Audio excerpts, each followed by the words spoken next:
1940 ની અંદર અમેરિકાની અંદર એક દીકરીનો જન્મ થયો. એનું નામ વિલ્મા રુડોલ્ફ. હવે મારે બરોબર ધ્યાનથી સાંભળજો, એ વાત મારે મૂકવી છે ત્યારે કે એના પપ્પા રેલવેની અંદર નોકરી કરે સામાન્ય, એના મમ્મી ઘરકામ કરવાનું કામ કરે.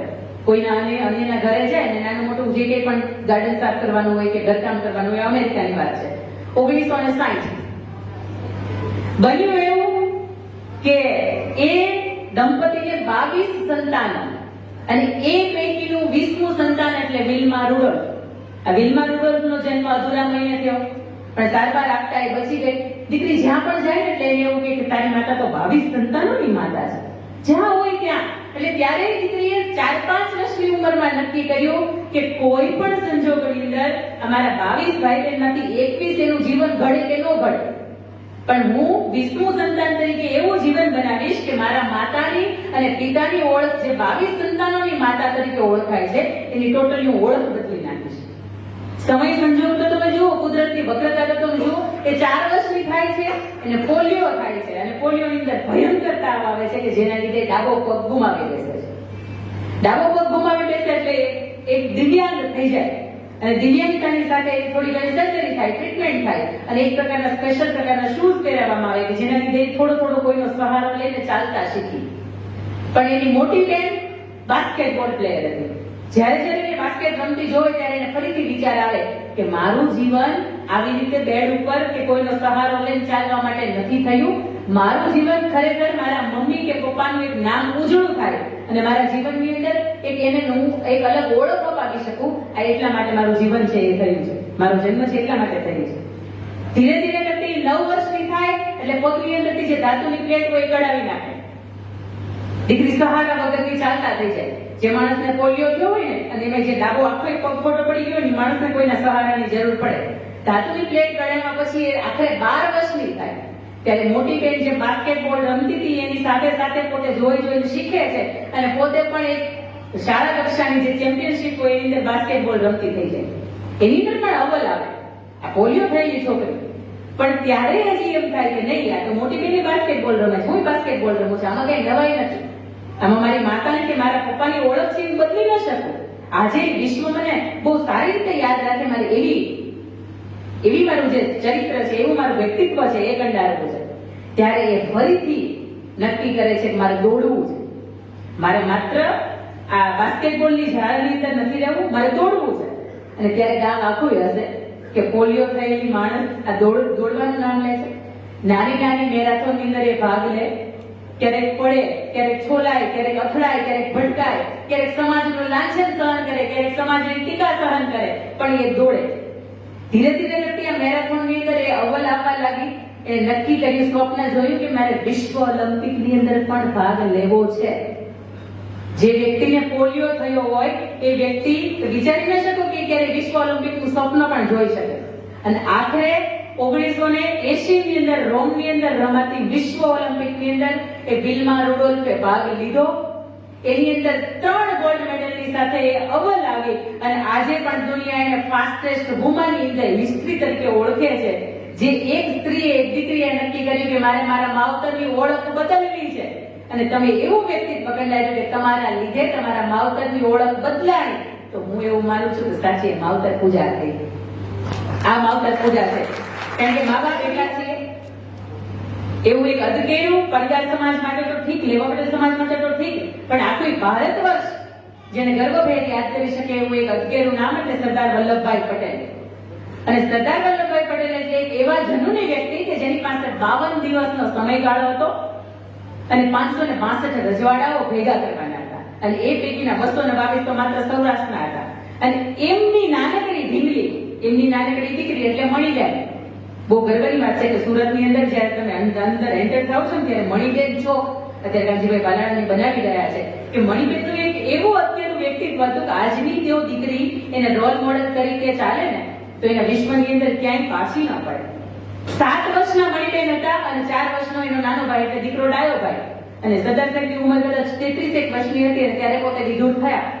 7 વર્ષની ઉંમર હોય અને જે દીકરી પોતાની માતાનું જે છત્ર છાયા છે એ ગુમાવતી હોય, તમે સમજી શકો કે ઉદરે દેતા બાપ ગયો ને મરણતા મુઈ માં ઘણ વીતી ઘણ વીતશે હજી ગણાય પડશે ગાળ. ઘણી તકલીફો આવી હશે દીકરીના જીવનની અંદર. પોતાના ભાઈને એને મા તરીકે ઉછેર કર્યો અને જ્યારે કોલેજનો સમયગાળો હતો અને ત્યારે સરદાર વલ્લભભાઈ પટેલે પોતાની અદાલતનું જે કંઈ કામકાજ હતું એ મૂક્યું અને પોતે નક્કી કર્યું કે હવે મારે દેશ સેવા માટે જીવવું છે અને દેશના ઉદ્ધાર માટે જીવવું છે. પોતાની જે દીકરી છે એમના એક મિત્ર માવળંકરજી એમને ત્યાં અમદાવાદ ભણવા મૂકી. દીકરી કોલેજ કરે અને સરદાર વલ્લભભાઈ પટેલ દેશ સેવાની અંદર લાગી ગયા. બને છે એવું 6-8 મહિનાનો સમય જાય એટલે આ દીકરી એટલે મણીબેન થોડા સમય માટે કોઈની સાથે બોલે નહીં, રડ્યા કરે, કોઈની સાથે વ્યવસ્થિત વાત ન કરે, વ્યવસ્થિત જમે નહીં. એટલે માવળંકરજીએ પત્ર લખ્યો કે સરદાર સાહેબ, જ્યારે પણ અમદાવાદના આટા ઉપર હોય ત્યારે એક વખત દીકરીનો તમારે મુલાકાત કરવા જેવી છે, કારણ કે દીકરીને કોઈ સમસ્યા હશે, કોઈ અંગત પ્રશ્ન મૂંઝવતો હશે કે જે અમારી સાથે શેર નથી કરી શકતા. સરદાર સાહેબ જ્યારે અમદાવાદની મુલાકાતે આવે છે ત્યારે દીકરી મણીબેનને આખી 101 વર્ષ પહેલા મણીબેનને એક સાથે બેસાડે છે. મણીબેનને પૂછે છે કે બેટા, બની શકે કે કોલેજનો સમય છે, કોઈ મૂર્તિઓ ગમી ગયો હોય તો કોઈ પણ જીવનનો અંગત પ્રશ્ન હોય તમે મારી સાથે અહીંયા શેર કરી શકો છો. અને ત્યારે મણીબેન રડતા રડતા કહે છે કે બાપુ, એવો કોઈ સવાલ નથી કે કોઈના માટે મારે જીવન ન્યોછાવર કરવું, એવો કોઈ સવાલ નથી, કોઈ મૂર્તિઓ ગમી જાય એવી કોઈ વાત નથી. પણ જ્યારે તમે એક રાજાશાહી જીવન જીવતા હતા, જ્યારે તમે એક ઠાઠમાઠથી ભરેલું જીવન જીવતા હતા, ત્યારે તમારી રહેણી કહેણી બહુ અલગ હતી. અને આજે તમે દેશની સેવાએ નીકળી ગયા છો ત્યારે તમારા થીંગડા મારેલો જ્યારે હું જબ્બો જોઉં છું ત્યારે મને દુઃખ થાય છે કે મારા પિતાજી જો દેશ માટે જીવતા હોય તો મારે મારું જીવન નથી જીવવું. પિતાજી, તમે દેશ માટે જીવો, હું તમારા માટે જીવીશ. આ મણીબેન છે. અને જ્યારે તમે તમારા સમગ્ર જીવનનું બલિદાન આપો ત્યારે એમ થાય કે માવતર પૂજા તમે કરી ચૂક્યા છો. એના પછીની ત્રીજી ઘટના એટલે કે અંગ્રેજો 1875 ની અંદર ભારતના પ્રવાસે હતા. બને છે એવું એક 12 વર્ષની દીકરી એક નાનકડા ભાવનગરની બાજુમાં એક નાનકડું ગામ, અને એ 12 વર્ષની દીકરી આજે અહીંયા ગોળી મૂકી છે ને, ગોળી મૂકવાનું શાણીભાઈ એ પણ કારણ હશે કે આજની 10, 12, 15 વર્ષની દીકરીને ખબર જ નથી કે એને ગોળી કહેવાય. અને આ ગોળીનો ઉપયોગ છાશ વેધરવાની અંદર તો થતો, માથે પાણી આપણે ભરવા જતા નદી હતી એની અંદર પણ ઘણા બધા એના ઉપયોગો થતા, એના સંગ્રહ કરવા માટે ઉપયોગ થતો. અહીંયા ઘણી બધી દીકરીઓ હશે કે એને એવું આજે જોયું હશે કે આને ગોળી કહેવાય, કારણ કે અત્યારે અહીંના આપણા આધુનિક સગવડતાઓ પ્રમાણે તેને સાચવવી મુશ્કેલ થઈ ગઈ છે. ઘરની અંદર તો એ માળિયા હતા કે જ્યાં સચવાતી હતી. એ 12 વર્ષની દીકરી માથે 15 લીટરની તો ગોળી હશે, નહીં ઉપાડી છે કહી શકાય. એ 15 લીટરની ગોળી માથે ઉપાડે છે અને પાણી ભરેલી દીકરી ઘરે આવતી હોય. દીકરી બહુ સરસ લાગે, અપ્સરા જેવી લાગે. અને એક અંગ્રેજ અધિકારી એવું કહે કે આ દીકરી મને ગમી ગઈ છે. એટલે એની સાથે જે 8-10 જણાની ટીમ હતી એની સાથે દીકરીની પાસે આવે છે અને દીકરીનો જે માથા ઉપર એક હાથ હોય અને એક હાથ એના કડની અંદર હોય, જે ગાગર પકડી હોય ના, તો એ જે અંગ્રેજ અધિકારી હતી દીકરીનો બાવડો પકડે છે. એટલે 15 લીટરની 12 વર્ષની દીકરી એ 15 લીટરની ગોળી નીચે ઉતારે અને ફરફરથી પેલા અંગ્રેજ અધિકારીના માથામાં મારે, પેલો બેભાન થઈ જાય. એની સાથે એના જે 8-10 સાથીદારો હોય એને લઈને જતા રહે. દીકરી ઘરે આવે છે, મૂંઝાઈ જાય છે અને રડતી એક બાજુ ખૂણામાં બેસી જાય છે. અને એના પપ્પાને કહે છે બાપુ હવે નહીં જીવાય. એના બાપુ આશ્ચર્યમાં મુકાઈ જાય છે, બેટા આમ કેમ કહો છો? તમે આ 12 વર્ષની અંદર એક ક્ષણ માટે પણ એવું કામ નથી કર્યું જેના લીધે આપણું કે ઇજ્જત ઉપર સવાલ ઉઠતો હોય. તો શા માટે આવો સવાલ આજે શા માટે? ત્યારે દીકરી 12 વર્ષની દીકરી એવું કહે છે કે બાપુ પેલો અંગ્રેજ અધિકારી હતો ને એને આજ મારું બાવડું પકડ્યું. હવે બાપુ તમારી પાસે 2 ઓપ્શન છે. ઓપ્શન નંબર 1 કે તમે મારા સગપણ જે વ્યક્તિની સાથે નક્કી કરી નાખ્યા છે, નાનકો એનું નામ હતું, દીકરાનું નામ, તો એ નાનકાને સંદેશો મોકલો કે જો એના કાંડાની અંદર તાકાત હોય તો એ અંગ્રેજ અધિકારીને મારે, એના લોહીની અંદર મારી ચુંદડી ડૂબોડે અને પછી એ ચુંદડી મને મંડપની અંદર ઓઢાડે. અથવા તો ઓપ્શન નંબર 2, કાં તો તમે અત્યારે મને ઝેરનો કટોરો આપો, મારાથી મરી જવું છે, મારાથી જીવાય નહીં. અને ઇતિહાસ સાક્ષી છે કે નાનકાએ 18 વર્ષના યુવકે એ અંગ્રેજ અધિકારીને માર્યો હતો, એના લોહીની અંદર ચુંદડી ડૂબાડી હતી અને પછી આ દીકરીને ઓઢાડી હતી. મારા દીકરી તરીકે આ એક સવાલ પૂછવો છે કે એ સમયમાં આ આપણો જ ભારત વર્ષનો દેશ છે, આ આપણું જ ગુજરાત છે. તો એ સમયમાં 12 વર્ષની દીકરીને ખબર પડતી હતી કે કોઈ પારકો પુરુષ મને સ્પર્શ કરે કે મારી ઉપર અવળી નજરથી જોવે તો મારાથી જીવાય નહીં. તો આજની આ 22 વર્ષની દીકરીને ખબર કેમ ન પડે? પડે. પણ એ ખબર નથી પડતી અને છતાંય તમે માવતરની સામે સારા સારા બનો છો. એ માવતર પૂજા નથી, પણ તમે એક વખત રોડ ઉપરથી નીકળતા હોય અને હજારો પુરુષ તમને તમારા સ્વભાવના કારણે, તમે તમારા વ્યક્તિત્વને કારણે જો જગ્યા કરી દે ને, તો સાહેબ એ આપણી માવતર પૂજા છે. કારણ કે 12-15 વર્ષની દીકરી થાય ને એટલે માવતરને ઊંઘ આવતી બંધ થઈ જાય. અને માવતર તરીકે મને મારી બે જોડવા છે ને, એટલે મને તે આ વસ્તુનો અહેસાસ અત્યારે થાય. આ એટલા માટે થાય કે દીકરીના મોબાઈલ તમે માંગો ને એમ કહો કે પાસવર્ડ શું છે, એમ કે જ્ઞાન નહીં આપો. હજી એ છે તમને એમ કે આપણી ઘરે એક નથી એટલે આ સમાજની અંદર ઝડપતો પ્રશ્ન છે. પણ ત્યારે એમ થાય કે દીકરી તરીકે તમે ઉત્તમ ન કહી શકાય. અને એના પછીનો ચોથો પ્રસંગ, એટલે ચોથો પ્રસંગ કંઈક મારે એ તમને કેવો છે કે હીરબાઈ વાળા કેટલા ઓળખે છે. જે વચ્ચે મેઘાણીને વાંચ્યા હશો તો કદાચ હીરબાઈ વાળાને ઓળખતા હશો. અને આ ઘટનાને 126 વર્ષ જેટલો સમય વીત્યો.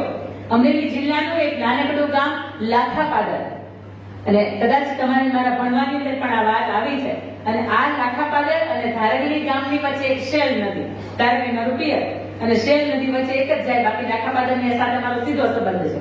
અને નાનપણથી આ વાર્તાએ કદાચ મારું ચરિત્ર ઘડ્યું એવું કહી શકાય. આ વાર્તાના માધ્યમથી મારે તમને એ કેવું છે કે ઘરને આંગણે કદાચ જો એક જ દીકરી હોય અને એ માવતરને દુઃખ લાગતું હોય કે મારે તે એક જ દીકરી છે તો ચિંતા નહીં કરતા, એક કે હજારો હોય એવી મળે. ઘણી વખત બીજી દીકરીને જન્મ આપો તો સમાજ તમને રોકે, સમાજ ટોકે, સમાજ તમારી ટીકા કરે કે આજના આટલા બધા ફાસ્ટ અને આજના આધુનિક યુગની અંદર તમારે તે બીજી દીકરી મનગણા કે છે, મારે તો જોડવા છે, તોય ઘણા એમ કે તમે એટલા બુદ્ધિ વગરના કહેવાય તમે બીજી દીકરી જન્મ આપ્યો. પણ ત્યારે હું એને બહુ ગર્વથી કહી શકું કે તમારી તાકાત હોય તો બે જોડવા લક્ષ્મીનો જન્મ આપી શકો. ભગવાન એ બહુ સિલેક્શન કરીને મોકલે છે. બધાને ઘરે કેમ જોડવા નથી આવતા અને બધાને ઘરે બીજી દીકરી જ કેમ નથી આવતી? કેમ કે ભગવાન અમુક પુણ્ય એના વિશે ભેગા થયા હોય ને તો એ ફળશ્રુતિ તરીકે તમારે ત્યાં દીકરીનો જન્મ થાય. પણ હીરબાઈ વાળાની મારે તમને વાત મૂકવી છે પહેલા કે લાખાપાદર ગામનો ગામ ધણી લાખાવાળો, એને અમરેલીનું બીજું ગામ એટલે ગુંદાળા, અને ગુંદાળાનો ખૂંખાર મારવાડીઓ એટલે આપા દેવાલ, બેની વચ્ચે વેર બંધાયું. અને ચલાડા એક સેન્ટર બેન કે ચલાડાની અંદર વેર બંધાયું, અને વેર બંધાયું એની અંદર વેર એટલું બધું આગળ આવ્યું એટલે પેલો આપા દેવાલ ખૂંખાર મારવાડીઓ એવું કહે છે કે લાખાવાળા તો જોઈ લે છે, તારા ગામને હું એક દિવસ પાદર તો કરી દઉં ને, મતલબ આખે આખું હતું નહોતું એવું ન કરી દઉં ને ત્યાં સુધી હું જંપીશ નહીં. અને લાખાવાળો એવું કહે છે તાકાત કોઈ તો આયલા આવજે, હું મારા ગામની અંદરથી બહાર ક્યાંય જાઉં તો ને.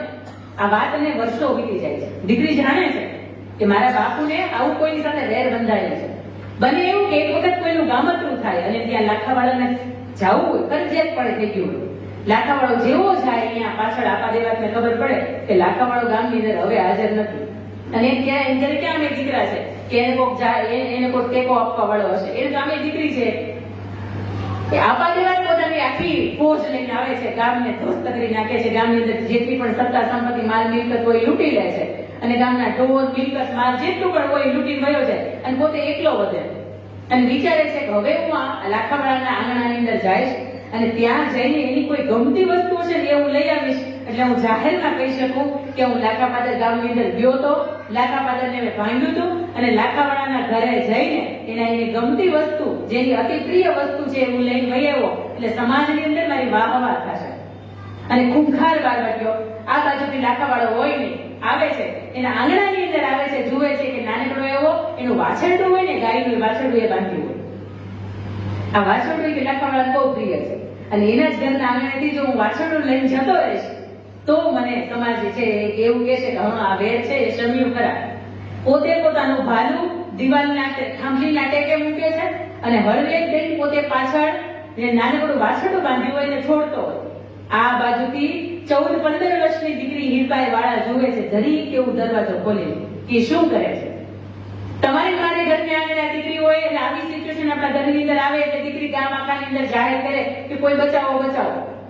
પણ એ સમયની દીકરીઓ એવી હતી કે જેના માટે માવતર કેટલા કિંમતી હતા, માવતરની કેટલું એની માટે મૂલ્ય હતું. એ હળવેથી પહેલા તો ઓલું બોલે છે કે એ લાખાવાળા ક્યાં ગયો, તું કહેતો હતો બહુ મોટી મોટી વાતો કરતો હતો કે હું આ લાખાપાદર ગામને કઈ થવા નહીં દઉં, અત્યારે તારી આ હાજરીની જરૂર છે તું ક્યાં ગયો.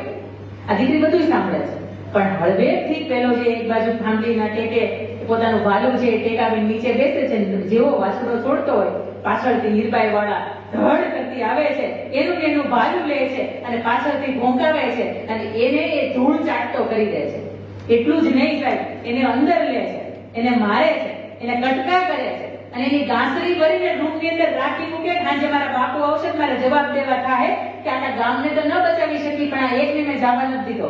અને એ દીકરી એ ખૂંખાર બારવટીઓ આપા દેવા તેને ઓળખતી નહોતી. સાંજ પડ્યો, આ વાતની સમાચારની જાણ છે લાખાવાળાને થઈ. લાખાવાળો ભાગતો આંખતો ઘેર આવ્યો કે અરે મારી દીકરીને જ કઈ નહીં થયું હોય. અને જેવો એ અંદર આવે છે એની દીકરી એવું કહે છે બાપુ આવી ગયા, ચિંતા ન કરો, આખા ગામને તો હું નથી બચાવી શકી પણ જેને તમારું નામ લીધું તું, જેને એવું કીધું તું કે લાખાવાળા તારી હાજરીની જરૂરિયાત હતી અને તું અત્યારે અહીંયા છો નહીં, તો મેં તમારી વિરુદ્ધમાં બોલ્યો છે ને એવો એક માણસ છે ને એને મેં પકડીને મારી પૂરી રાખ્યો છે. આવું હું તમને બતાવું. રૂમમાં લઈ જાય છે, કમાડ ખોલે છે અને જયારે ગાંસડી ખોલે છે ને ત્યારે જે ચહેરો જોવે છે લાખાવાળો ત્યારે એવું કહે છે કે આ હા બેટા તને ખબર છે આ કોણ છે? આ આપા દેવા, આ ખૂંખાર બારવટીઓ જેની સાથે મારે વેર હતું. આખી દુનિયા કદાચ મને એવું કહેતી હશે કે મારી આંગણે દીકરી છે પણ આજે મને સાબિત કરીને બતાવ્યું કે મારી આંગણે દીકરો છે.